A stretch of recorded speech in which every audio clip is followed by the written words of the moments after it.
भाई जापान का ट्रिप कैसा रहा आपका? भाई मेरी लाइफ का पहला इंटरनेशनल सोलो ट्रिप था।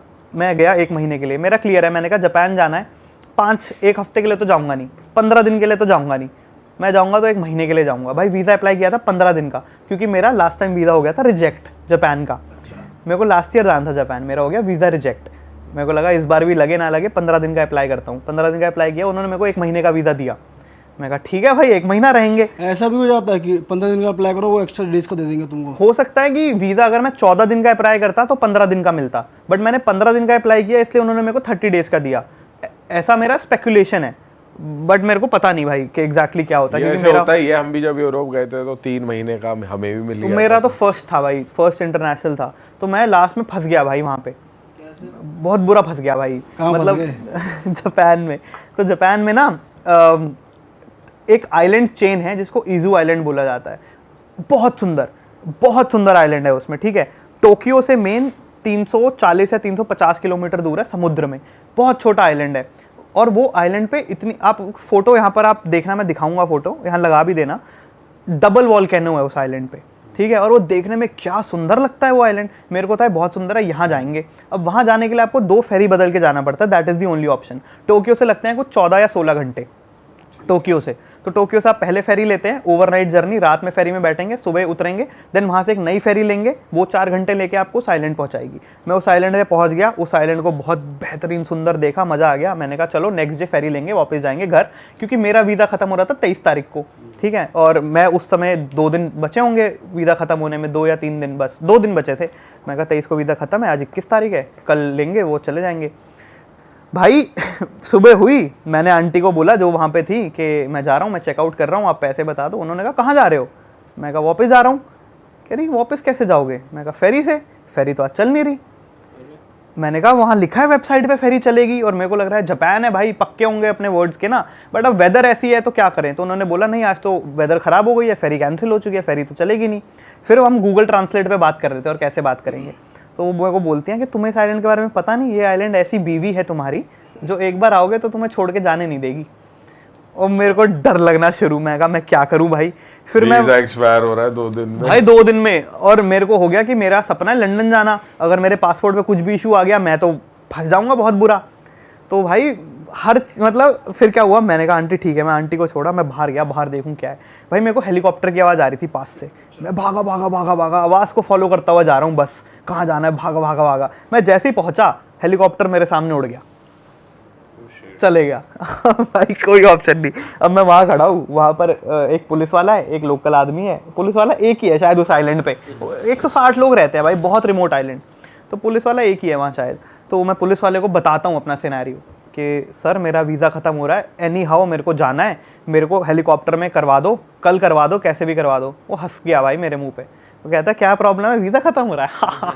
मैं कहा भाई ये हंस क्यों रहा है, ये हाँ उसको लग रहा है फन चल रहा है। मैंने कहा भाई ये फन नहीं है, करवाओ कुछ भाई।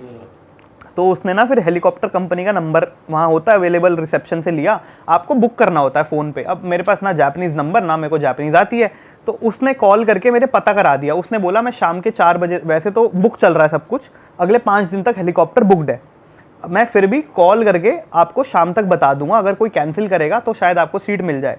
मैं कहा ठीक है, मैं शाम तक का वेट करता हूँ। भाई अब आइलैंड पे मेरे को रहना ही नहीं था उस दिन, मैं आइलैंड पे हूँ, अकेले फंसा हुआ हूँ, और शाम का इंतज़ार कर रहा हूँ। शाम हुई मगर पुलिस वाला आया नहीं, मेरे को लगा गेम ओवर हो गई मेरी भाई। फिर वहाँ पे एक लोकल आदमी था जिसको इंग्लिश आती थी वहाँ, उस वैसे टोक्यो में you will find plenty people speaking English.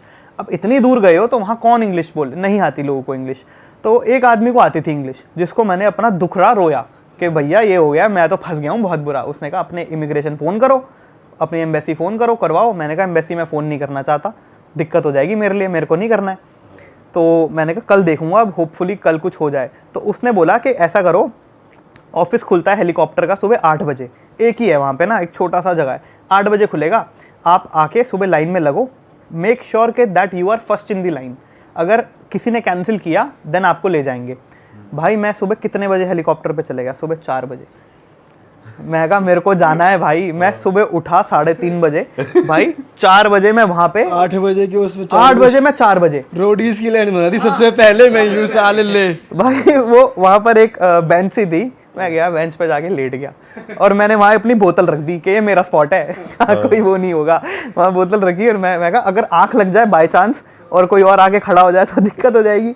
भाई उस 4-5 घंटे में चाहे मेरे को बाथरूम आए कुछ भी आए मैंने नहीं हिलना यहाँ से, मैं खड़ा रहूँगा। बट फिर लकीली भाई नेक्स्ट डे उसी दिन मतलब सुबह 8 बजे विंडो खुली, उसने चेक किया, एक सीट खाली थी क्योंकि किसी एक महान आदमी ने कैंसिल कर दिया था हेलीकॉप्टर। मेरे को हेलीकॉप्टर मिल गया और मैं हेलीकॉप्टर से फिर वापस आया। वरना क्योंकि क्या था वो सैटरडे था, तो सैटरडे फेरी कैंसिल हो गई, संडे फेरी चलती नहीं है। मंडे फेरी लेता तो वो पहुंचाती मेरे को ट्यूसडे, खत्म था मेरा वीज़ा। भाई ये माहौल बड़ा इंटेंस होता है भाई कि ऐसा कुछ हो जाएगा ट्रिप पे, बिल्कुल, वो लेने के देने पड़ वो भी जाते फर्स्ट ट्रिप पे। और भाई कुछ जगह बता दो जापान में जो कि एकदम मस्ट विजिट है, जाना ही चाहिए घूमने अगर कोई जा रहा है। भाई हिरोशिमा नहीं गए आप? गया हिरोशिमा में। वहाँ क्या है मतलब कैसी वाइब है वहाँ पे? भी तो हुआ था एक बढ़िया भाई वहाँ ना यार बहुत सैड लगा, मतलब बहुत। वहाँ आप जाओगे अगर हिरोशिमा म्यूजियम है वहाँ पे, एटॉमिक बॉम्ब म्यूजियम, वहाँ पर अगर म्यूजियम चले जाते हो ना लोग आपको रोते हुए दिख जाए। मतलब आपने पिन ड्रॉप साइलेंस किसको बोलते हैं? हाँ। पिन गिरने की आवाज़ आ सकती है आपको। वहाँ इतना ज़्यादा साइलेंस था, मैं उस म्यूजियम से वॉक कर रहा हूँ, आप चलते हो आपके कपड़े साथ में रगड़ते हैं, कभी कभी कपड़ों की आवाज़ आती है। वहाँ भाई कपड़ों की आवाज़ आ रही है, इतनी ज़्यादा साइलेंस, मतलब इतने लोग हैं कोई कुछ नहीं बोल रहा क्योंकि वो बहुत हॉरिफिक था। और वहाँ पे कहते हैं कि जब अटैक हुआ, जब बॉम्ब फटा था, तो जो लोग वहाँ पे मरे थे तो उनकी शैडोज तक वहाँ बिल्कुल यही मैं बता रहा था। वहाँ पे म्यूजियम में उन्होंने लगाया हुआ एक पत्थर है जहाँ पे लोगों उसकी शैडो बनी रह गई जब वो बॉम्ब फटा, क्योंकि हीट इतनी इंटेंस थी। शैडो जमीन में बनी हुई है, पत्थर में चिप ऐसे रह गई, वैपोरेट हो गए भाई बंदे जब वो एपिसेंटर पे फटा तो। और म्यूजियम वहीं एपिसेंटर के पास बनाया गया। उधर एक बिल्डिंग है जो खड़ी रही, क्या है, एक डोम है, उसको एटॉमिक डोम बोला जाता है। वो मेमोरियल के तौर पे अब खड़ा है कि याद रहे ऐसा कुछ बुरा हुआ था। तो क्या है कि जब बॉम्ब फटा ना तो वो उस डोम के ठीक ऊपर फटा, उस डोम से शायद 300 मीटर 400 मीटर फटा ऊपर। तो वो फटा, तो अब जब बॉम्ब फटा तो उसने फोर्स लगाई सब जगह बाहर, तो उसके आसपास का कुछ किलोमीटर 2 किलोमीटर शायद 2.5 किलोमीटर का एरिया तो उड़ गया, मगर उस डोम पे फोर्स लगी डाउनवर्ड्स, तो धरती में। अब वो था स्ट्रॉन्ग, उनकी बिल्ड क्वालिटी होगी बढ़िया, तो डोम की छत वत सब उड़ गई, मगर डोम आज भी खड़ा है क्योंकि उसके ठीक ऊपर बॉम्ब फटा था। तो वो एक मेमोरियल के तौर पे आज वहाँ पर खड़ा हुआ है हिरोशिमा में। ओ वैसे वहाँ पे लोग रहते, क्योंकि कहते हैं कि जब ऐसा कोई अटैक होता है तो यूजुअली पॉपुलेशन वहाँ नहीं होती या नहीं, तो बहुत बड़ा शहर है, अब तो इतना नहीं है। बट क्या होता है एटॉमिक बॉम्ब का, एक तो इंस्टेंट इफेक्ट होता है, एक होता है कि वो आपकी जीन्स के साथ कुछ कर देता है तो उसके बाद आपकी जनरेशन इफेक्ट हो जाती है। तो काफ़ी बार लोग जो पैदा हुए वो बहुत ज़्यादा फिजिकली चैलेंज पैदा हुए उसके बाद। तो वो तो है वहाँ पे, म्यूजियम के अंदर भी दिखाया गया है। अभी बिल्कुल नॉर्मल सिटी है, you can not even tell यहाँ कभी कुछ हुआ था। भाई म्यूजियम में और क्या क्या दिखाया गया अगर आप बता सकते हो? यार जो तस्वीरें थी ना वहाँ पर, तस्वीरें आपको हॉन्ट कर देती हैं। बच्चों के कपड़े थे, बच्चों के कपड़े, फटे हुए कपड़े, थोड़े थोड़े जले हुए, वो सब था। वो शैडो वाली चीज़ मैंने बताई आपको, तो बहुत खतरनाक था, बहुत ज़्यादा खतरनाक था। बट वैसे जापान ओवरऑल मज़ा आया घूम के, या इंडिया में मज़ा आता है घूम के? नहीं, जापान में बोलूँगा।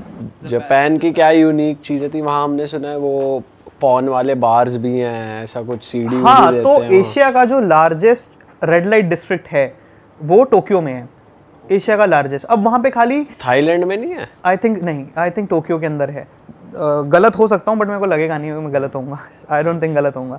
तो वहाँ क्या है कि वहाँ खाली ब्रॉथल्स एग्जिस्ट नहीं करते हैं, वहाँ अलग अलग तरह का ये होता है आपका रेड लाइट एरिया का। तो वहाँ पे जो आप बोल रहे हो उसको बोला जाता है ब्लो जॉब बार्स। अच्छा। तो ब्लो जॉब बार्स वहाँ पे काफ़ी हैं। एक एरिया है वहाँ पे शिंजुकू के अंदर, काबा कुचिको करके जगह है, ब्लो जॉब बार्स होते हैं वहाँ पे। आप you can go, you can avail the service and you can come back. उसके सिवा वहाँ पे होस्ट कैफ़े भी होते हैं, nothing sexual about it, but क्या होता है कि जो आप अगर जाते हो तो आपको 5-6 लड़कियाँ होस्ट करती हैं एक बार के अंदर। मतलब आपसे बातें करेंगी बार में बैठ के, आपका दिन पूछेंगी कैसा रहा, और आप कुछ भी बोलोगे आपकी बस तारीफ ही करेंगी कि मेरा बॉस ऐसा है। भाई वहाँ थोड़ा लोनली, खून गर्म करेंगी, थोड़ा लोनली लाइफ है वहाँ पे, ज्यादा कुछ नहीं खुश करेंगे थोड़ा इमोशनल सपोर्ट। लाइट हाँ, इमोशनल सपोर्ट वो देती हैं। उनकी ऑब्वियसली दारू वारू का खर्चा आप ही को देना है सारा तो वो बैठ के आपको कितने लुटा कर आए आप? मैं नहीं गया भाई तो आपको क्या है ना, उनको शायद फील होता हो कि हमें कोई बात करने वाला चाहिए, तो वो है। एक तो ये हो गया, एक मसल बार भी वहाँ पे होता है। वहाँ पे क्या है भाई, लड़कियाँ होती हैं बड़े बड़े डोलों वाली, और वहाँ लोग जाके चाटे खाते हैं। हाँ, ये रील पे देखा है मैंने। ये भी बड़ा कूल है। बट अगेन दिस सोपलैंड आप पूछ रहे थे, सोपलैंड का कॉन्सेप्ट क्या होता है, ये एक तरह का ब्रॉथल ही होता है, क्योंकि वहाँ पे प्रोस्टिट्यूशन तो इलीगल है। बट अलग अलग तरह के वो साइडवेज निकाल लेते हैं ना, तो सोपलैंड होता है जहाँ पे आप जाके एक सर्विस अवेल कर सकते हो जहाँ पे आपको एक लड़की नहलाती है एंड देन उसके बाद may be it leads to intercourse, ये रहता है। बट आपको अपना एक बहुत क्रेजी एक्सपीरियंस बताऊंगा जो जापान का मेरे को पता ही नहीं था कि ऐसा कुछ एग्जिस्ट करता है। दिमाग ब्लो हो गया भाई मेरा, ठीक है। मैं, ये हो गई टोक्यो की बात, मैं था ओसाका में। ओसाका में एक दिन मैं घूमते घूमते ऐसी एक जगह पहुंचा। ऑब्वियसली मैंने उसके बारे में पढ़ लिया था, इसलिए मैं वहाँ गया था। मैं को देखते हैं भाई क्या सीन है ये।